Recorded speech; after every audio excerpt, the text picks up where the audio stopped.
خاندان میں ایسی سچویشن ہو جاتی ہے کہ سارے ایک بات کہہ رہے ہوتے ہیں اور آپ ایک بات کہہ رہے ہوتے ہیں اور آپ ہی صحیح بات کہہ رہے ہوتے ہیں، لیکن وہ ان کی سمجھ میں نہیں آتی اور الٹا آپ کے خلاف باتیں بنانا شروع کر دیتے ہیں، اور آپ اپنے آپ کو بالکل تنہا محسوس کرتے ہیں کہ شاید میں ہی غلط ہوں. نہیں، آپ غلط نہیں ہوتے، لیکن ان کو آپ کی بات سمجھ نہیں آ رہی. تو وہ جو ایک تنہائی کا سا یا لونلی نیس کا یا ایک اکیلے پن کا احساس ہوتا ہے، کوئی بھی میرے ساتھ نہیں، کوئی بھی میرا ساتھ نہیں دے رہا، کوئی بھی میری مدد نہیں کر رہا، کوئی بھی مجھے سپورٹ نہیں دے گا، تو پھر دل نہیں ٹوٹنا چاہیے. کوئی بات نہیں، اللہ ہے نا، اللہ کافی ہے مجھے. اگر اللہ کی نظر میں میری یہ بات، میرا یہ فیصلہ، میرا یہ کام درست ہے تو مجھے کسی کی بھی پرواہ نہیں ہے. تو انسان غنی ہو جاتا ہے، اللہ اس کو بے پرواہ کر دیتا ہے، اللہ اس کے دل سے غم دور کر دیتا ہے، اللہ لوگوں کے چھوڑنے کا غم اس سے ہٹا دیتا ہے.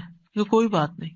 بعض اوقات آپ کو کوئی بڑا اہم کام کرنا ہوتا ہے، کوئی اچھا پروجیکٹ لے کے آپ چلتے ہیں، آپ ایک دوست سے بات کرتے ہو، کہتے ہیں یہ دیوانگی ہے، ایسی تمہارا خیال ہے، دوسری سجیشن وہ بھی کوئی کام کی نہیں، تیسری وہ بھی، آپ سوچتے ہیں کہ کسی کو میری بات ہی نہیں سمجھ آتی، کوئی میرا ساتھ ہی دینے کو تیار نہیں. ایسے تمام دل ٹوٹنے والے ٹائمز پر حسبی اللہ و نعم الوکیل، اگر میں ایک خیر کا کام لے کر چلی ہوں تو اللہ میری مدد کرنے والا ہے. کیونکہ اب دیکھیے کہ دنیا میں بڑے کام صرف ان لوگوں نے کیے ہیں جن کا حوصلہ بلند ہوتا ہے، جن کا توکل پھر اللہ کی ذات پر ہوتا ہے کہ یہ ہوگا، اللہ کرے گا، کرنے والا اللہ ہے. میں طریقہ کروں گی، سبب اختیار کروں گی، محنت کروں گی، لیکن برکتیں اور رحمتیں تو اللہ ہی کی طرف، فضل تو اللہ کی طرف. اللہ ذو فضل عظیم، بڑا فضل تو اللہ کے پاس ہے. ہم لوگوں کے ہاتھوں کی طرف دیکھتے ہیں، لوگوں کے خزانے کی طرف دیکھتے ہیں، اصل خزانوں کا مالک کون ہے اور ان لوگوں کا بھی مالک کون ہے؟ وہ بھی اللہ ہے. ان کے دل بھی اللہ کے ہاتھ میں، وہی انہیں توفیق دے گا تو خیر کے کام میں ساتھ دیں گے، نہیں تو نہیں دیں گے. تو کوئی بھی ایسا موقع جہاں آپ کے اپنے پیارے آپ کا ساتھ نہ دیں، وہاں بھی دل چھوٹا نہ کریں، وہاں بھی آپ کا دل نہیں ٹوٹنا چاہیے، کیونکہ اللہ آپ کے ساتھ ہے.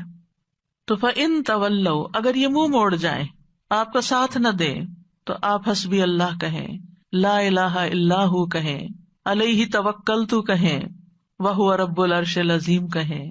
ایک چھوٹی سی دعا کے اندر ہر پارٹ جو ہے اس کا بہت پاورفل ہے.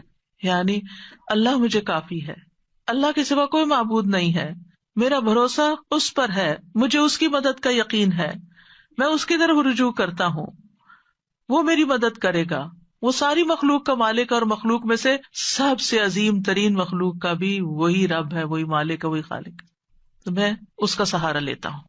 تو یہ ان مبارک دعاؤں میں سے ہے جن کے پڑھنے کا اللہ تعالیٰ نے خود نبی صلی اللہ علیہ وسلم کو قل کہہ کے حکم دیا. آپ کہیے، آپ پڑھیے، یہ آپ کو فائدہ ہوگا. ایسے تھوڑی کہ اللہ تعالیٰ کے پڑھیے اور پڑھتے ہوئے چھوڑ دیں اور پھر پرواہ نہ کرے، کیسے ہو سکتا ہے؟ جو چیز اللہ تعالیٰ نے خود سکھا دی اس سے بہتر کیا ہو سکتا ہے کہ یہ آپ کو فائدہ دے گا. آپ دیکھیے کہ بعض اوقات بہت ساری چیزیں انسان کو ڈراتی ہیں، فیوچر کا خوف ہوتا ہے، جادو کا، ٹونے کا، اس کا، وہ جن، شریر، دشمن، رات کا اندھیرا ڈراتا، پتہ نہیں کیا کیا چیزیں، یعنی بہت سی چیزیں خوف دلاتی ہیں انسان کو. تمہارا کیا بنے گا، تمہارا کوئی فیوچر نہیں، تمہارے بڑھاپے کا ساتھی کون ہوگا، تمہاری اولاد تمہیں نہیں پوچھتی، تمہارا شوہر تمہیں نہیں پوچھتا، تمہارے لیے رزق کا کوئی سبب نہیں. کئی چیزیں انسان کو شیطان ڈراتا رہتا ہے نا. ایسے سارے موقعوں پر حسبی اللہ، جب تک اللہ ہے نا میری زندگی میں، کسی چیز کی کمی نہیں، کیونکہ اسباب بھی وہ مہیا کرتا ہے، دعائیں بھی وہ قبول کرتا ہے، عبادت بھی اسی کے لیے ہے، اور وہ سب کچھ کر سکتا. کیا فکر کی ضرورت ہے؟ توکل کریں، بھروسہ کریں. ابو درداء کہتے ہیں کہ جو شخص یہ دعا صبح و شام 7 دفعہ پڑھے، اللہ تعالیٰ اسے تمام فکروں سے کافی ہو جاتا ہے، ساری فکر اس کی ختم ہو جاتی ہے. اور جب آپ پڑھیں نا تو اس طرح سوچ کے پڑھیں، حسبی اللہ لا الہ الا ہوا علیہ توکلت وہو رب العرش العظیم. جو بھی نیکی کا کام آپ کرنا چاہیں، کیونکہ کچھ لوگوں کا حال یہ ہوتا ہے جب ان سے کچھ بھی کہا جاتا نہیں کر لو، کہتے ہیں میں نہیں کر سکتا، آئی ڈونٹ تھنک کہ میں اس قابل ہوں، میں اس قابل نہیں، مجھ سے نہیں ہوگا، میرا نہیں خیال میں کر پاؤں گی، مجھے نہیں لگتا کہ میں یہ پڑھ پاؤں گی یا وہ کر لوں گی. ایسے جملے ہی زبان سے نہ نکالیں. اس وقت کیا کریں، اللہ کی مدد ہوگی تو انشاءاللہ میں کر لوں گی، اللہ میری مدد کرے گا، حسبی اللہ لا الہ الا اللہ. اللہ ہے نا، اللہ کروائے گا. مشکل سے مشکل وقت، انہونی چیزیں، اور جب آپ کو اللہ کا سہارا مل جاتا ہے نا، آپ تنہا نہیں ہوتے. اور جب آپ تنہا نہیں ہوتے، اکیلے نہیں ہوتے، تو آپ کو غم ختم ہو جاتا ہے، آپ کی زندگی سے غم رخصت ہو جاتا ہے. ٹھیک ہے. قریب و مجیب، آپ یقین کریں دل بھر کے کلمات پڑھے نا، مجھے تو اپنے سینے میں ایک ٹھنڈک محسوس ہوتی، یعنی فزیکل فیلنگ بھی میری بدل جاتی. وہ قریب ہے، اس سے زیادہ تو کوئی قریب ہمارے ہو ہی نہیں سکتا. ہم انسانوں کو قریب سمجھتے ہیں، نہیں، ان کی تو اپنی بہت سی مشکلات ہیں، وہ تو اپنے لیے بھی کافی نہیں ہے، ہمارے لیے کہاں ہوں گے.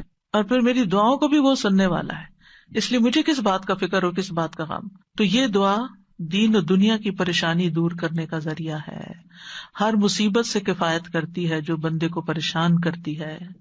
اسباب اختیار کرنے کے بعد اللہ پر بھروسہ کرنا ہی کامل توحید ہے. اللہ پر توکل کرنا اللہ کے کافی ہونے کا سبب ہے. اور یہ کلمہ توحید ہے نا، لا الہ الا ہو، اس کی بنا پر انسان کو دنیا اور آخرت میں نجات ملتی ہے. آخرت میں جنت کی کنجی بھی یہی ہے، توحید خالص. اور جب مشکل میں آپ نے سب کو چھوڑ دیا نا، صرف اللہ کو پکڑا، تو آپ کی توحید پکی ہو گئی. اور پھر آپ نے اس دعا میں توحید، توکل اور اللہ کے رب ہونے کا وسیلہ پکڑا. اور کبھی یہ دعا جو ہے طلب کی بجائے خبر کے صیغے میں بھی مانگی جاتی ہے، مطلب صرف اللہ کے بارے میں اچھا گمان اپنا رکھنے کو. تو یہ توکل ہے کیا چیز، تھوڑا سا اس پہ بات کر لیتے ہیں. توکل کا مطلب ہوتا ہے اپنی بے بسی کا اظہار کرنا اور اپنے علاوہ کسی دوسرے پر اعتماد کرنا. میں کمزور ہوں، میرے پاس کچھ نہیں، تو ہی سب کچھ ہے. اور دینی معنی میں توکل کیا ہوتا ہے؟ دنیا اور آخرت کے فوائد و نقصانات کے معاملے میں دل کا اللہ تعالیٰ کی ذات پر اعتماد کرنا، اور یہ ایمان رکھنا کہ اللہ کے سوا کوئی عطا نہیں کر سکتا، نہ روک سکتا، نہ نقصان دے سکتا، نہ نفع دے سکتا، سب کچھ اسی کے اختیار میں. ابن الجوزی کہتے ہیں یہ اللہ پر بھروسہ کرتے ہوئے اللہ کی اچھی تدبیر کی بنا پر اپنے معاملے کو اللہ کے سپرد کر دینا ہے، اللہ پر اعتماد کرنا ہے. خرابی کہتے ہیں توکل یہ کہ اللہ سے اچھا گمان رکھا جائے کہ اللہ یہ کام کر دے گا. توکل اللہ کے وعدوں پر دل کا اطمینان ہوتا ہے. ابن تیمیہ کہتے ہیں اللہ پر توکل کرنا فرض ہے اور بڑے فرائض میں سے ہے، جیسا کہ اللہ کے لیے اخلاص اپنانا واجب ہے. اور اللہ نے کئی آیات میں توکل کرنے کا حکم دیا ہے. یہ وضو کرنے کے حکم غسل جنابت کے حکم سے بھی بڑا حکم ہے، اور اللہ نے اپنے علاوہ کسی اور پر توکل سے منع کیا.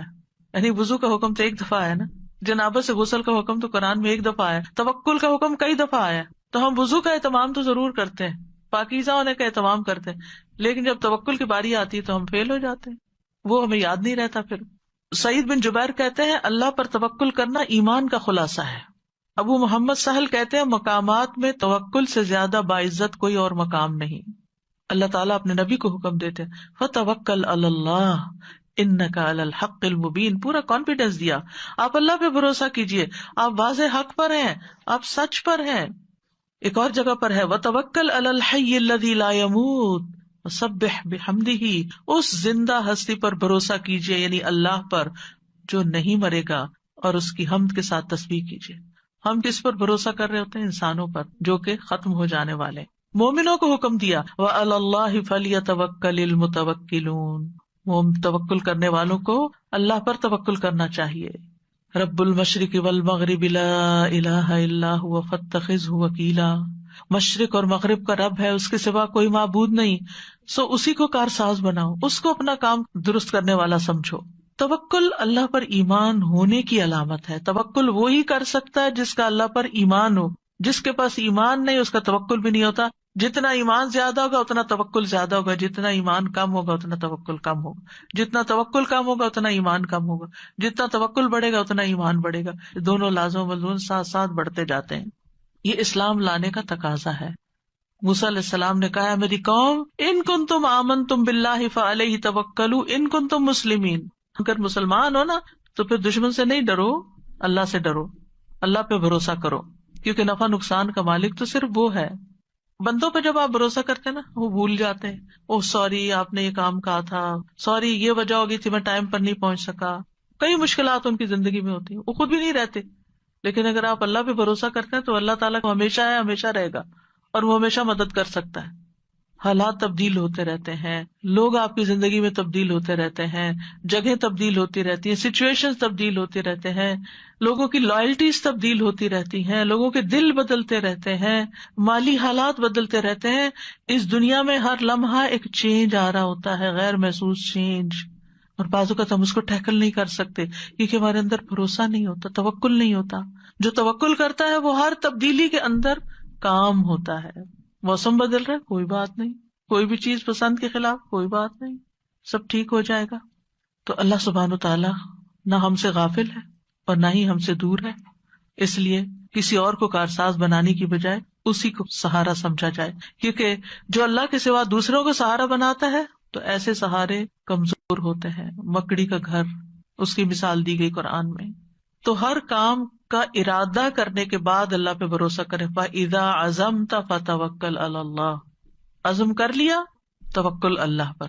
لوگوں کا ڈر ہو تو بھی توکل اللہ پر، لوگ منہ موڑ رہے ہو تو توکل اللہ پر، کوئی چیز غم زدہ کرتی ہے توکل اللہ پر، جان کو خوف لاحق ہے توکل اللہ پر. جیسے جادوگروں نے کہا تھا فرعون کے مقابلے میں، فَاقْضِ مَا أَنْتَ قَاضٍ، جو فیصلہ کرنا کر لو، ہم تو اللہ کی طرف جانے والے، تم ہمارا کیا بگاڑ لو گے. جادوگر تھے، کس حرام کام میں پڑے ہوئے تھے، ایمان آیا کہاں پہنچ گئے، سارا ڈر ہی نکل گیا اندر سے. جب کسی کی سازشوں کا علم ہو، کوئی چالیں چل رہا ہے ہمارے خلاف، توکل اللہ پہ، کیونکہ ہم نہیں نبٹ سکتے لوگوں کی چالاکیوں سے، اللہ نبٹنے والا کافی ہے. دشمنوں کا خوف ہو، کوئی بھی مدد اور نصرت چاہیے، توکل اللہ پہ. کوئی اذیت دے، کوئی تکلیف دے، کوئی پریشان کرے، جہاں سے آپ کو خوف لائق رہتا ہے، اب پتہ نہیں یہ میرے ساتھ کیا کرے گا، اس نے پہلے بھی جادو کیا تھا مجھ پہ، وہ بڑا مشکل ٹوٹا، اب پھر یہ پھر کر دے گا مجھ پہ.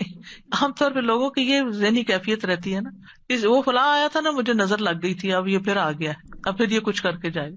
نہیں، مت ڈریں، اللہ کافی ہے. جب ایسا کوئی خوف آنے لگے، حسبی اللہ و نعم الوکیل، کوئی کچھ بھی نہیں کر سکتا، اللہ ہے نا بس. اگر کوئی الزام لگائے آپ پر، آپ کو کوئی جھوٹا کہے، کوئی اور طرح سے تنگ کرے، تکلیف دے، تو اللہ پہ بھروسہ کرے کہ اللہ تو کافی ہو جائے ان سے مجھ کو. پھر اسی طرح بعض اوقات انسان کو کچھ کمپرومائز کرنے پڑتے ہیں، کسی کے ساتھ صلح کرنی پڑتی ہے، کچھ اپنے حق چھوڑنے پڑتے ہیں. بعض اوقات آپ لیٹ گو کر دیتے ہیں اپنا کوئی حصہ کہ اپنے بہن بھائی سے لڑائی ختم کر کے، تو پھر آپ سوچتے میرا کیا ہوگا. تو اللہ پہ توکل ہے، اللہ کافی ہے، اللہ مجھے کہیں اور سے دے گا. میں نے اللہ کی خاطر چھوڑا ہے نا، اللہ اس سے کئی گنا زیادہ لوٹائے گا، کیونکہ اللہ کی خاطر یہ کیا ہے میں نے. پھر اسی طرح کوئی بدشگونی ہوتی ہے، کتنی چیزیں ہیں بدشگونی کی جسے لوگ ڈراتے ہیں، کالی بلی سے، پتہ نہیں اور کس کس سے، یہ رستہ کاٹ گئی، وہ فلاں نظر آ گیا. ان ساری بدشگونیوں کا مقابلہ بھی جہاں سپرسٹیشنز ہو، جہاں وہم، کیونکہ بعض لوگوں کو وہم ہی کھایا جاتا ہے، ہونا ہمانا کچھ نہیں ہوتا، یہ ان کا صرف خیال ہوتا ہے. یہ نہ ہو جائے، میں گھر سے نکلی ہوں گاڑی لے کر، پتہ نہیں کوئی ایکسیڈنٹ نہ ہو جائے، یہ جہاز پہ بیٹھنے لگی ہوں، پتہ نہیں اس کا کریش ہی نہ ہو جائے. یعنی کوئی نہ کوئی ایسی باتیں انسان کے دل میں شیطان ڈالتا رہتا ہے کہ جس سے وہ انجوائے کرنے کی بجائے اس سچویشن کو صرف خوف زدہ رہتا ہے. تو ایسے تمام توہمات، ایسی تمام خوف زدہ کرنے والی باتیں، ان کے لیے کیا کریں؟ اللہ پہ توکل کریں. پھر اسی طرح آخری زمانے کے جو فتنے ہیں، دجال کا آنا ہے، ان سب مواقع پر بھی اللہ پر بھروسہ، اللہ کا دامن تھامے، اللہ کی طرف رجوع کریں. جب نبی صلی اللہ علیہ وسلم نے ایک موقع پر دجال کے بارے میں لوگوں کو آگاہ کیا تو آپ نے فرمایا کہ جب وہ یہ دعویٰ کرے گا نا کہ میں تمہارا رب ہوں، تو جو شخص یہ کہہ دے کہ تو ہمارا رب نہیں، ہمارا رب تو اللہ ہے، ہم اسی پہ توکل کرتے ہیں، اسی کی طرف رجوع کرتے ہیں، اور ہم تیرے شر سے اللہ کی پناہ میں آتے ہیں، تو اس کو اس پر تسلط حاصل نہیں ہوگا، وہ اس کو نہیں پکڑ سکے گا. اس وقت بھی ربنا اللہ علیہ توکلنا وإلیہ انبنا نعوذ باللہ من شرک، یہ اگر کوئی پڑھ لے گا تو دجال اس کا کچھ نہیں بگاڑ سکے گا. تو بہرحال جو لوگ اللہ پہ توکل کرتے ہیں، ایک طرف وہ شر سے بچ جاتے ہیں، دوسری طرف ان کو بہت سے فائدے بھی ہوتے ہیں، اللہ کی محبت ملتی ہے، کیونکہ ان اللہ یحب المتوکلین، اللہ توکل کرنے والوں سے محبت کرتا ہے، اللہ ان کو کافی ہو جاتا ہے. ومن یتوکل علی اللہ فہو حسبہ، جو اللہ پہ توکل کرے گا اللہ اسے کافی ہوگا. وتوکل علی اللہ وکفی باللہ وکیلا، اللہ پہ بھروسہ کریں، اللہ کافی ہے کارساز، پھر آپ کو اس کے سوا کسی کی مدد کی ضرورت بھی نہ رہے گی. توکل انسان کو بہادر بنا دیتا ہے، توکل انسان کو مستقبل کے خوف سے بچاتا ہے، اینگزائٹی سے بچاتا ہے. اینگزائٹی میں یہی ہوتا ہے نا کہ پتہ نہیں ابھی کیا ہوگا، پتہ نہیں ابھی ہوگا کہ نہیں، پر بے چینی بے قراری، تو توکل آپ کو اطمینان میں ڈال دیتا ہے، شیطان سے حفاظت ملتی ہے، وہم دور ہو جاتے ہیں، آخرت میں بڑا اجر ہے۔ وَلَأَجْرُ الْآخِرَةِ أَكْبَرُ لَوْ كَانُوا يَعْلَمُونَ الَّذِينَ صَبَرُوا وَعَلَىٰ رَبِّهِمْ يَتَوَكَّلُونَ، اور آخرت کا اجر تو بہت بڑا ہے، کاش وہ جانتے ہوتے، جن لوگوں نے صبر کیا اور اپنے رب پر ہی بھروسہ کرتے ہیں، ان کے لیے آخرت میں بہت بڑا اجر ہے، کیونکہ انہوں نے ہر موقع پر اپنی توحید خالص کر لی، اللہ پہ بھروسہ کر لیا، اللہ پہ بھروسہ کر لیا، رزق کا معاملہ ہو، بیماری صحت کا معاملہ ہو، اولاد کا معاملہ ہو، انسانوں کا معاملہ ہو، لوگوں کی پھیلائی ہوئی افواہوں کا معاملہ، کچھ بھی ہو، اللہ کافی ہے مجھے۔ یعنی ایسے لوگ زندگی میں سب سے زیادہ پرسکون ہوتے ہیں جو اپنے معاملات اللہ کے سپرد کر دیتے ہیں۔ تو اس لیے کوئی بھی چیز جب آپ کے دل میں گھبراہٹ ذرا سی بھی ڈالے، فوراً پڑھے حسبنا اللہ و نعم الوکیل، یا حسبی اللہ و نعم الوکیل، حسبی اللہ لا الہ الا هو علیہ توکلت وہو رب العرش العظیم۔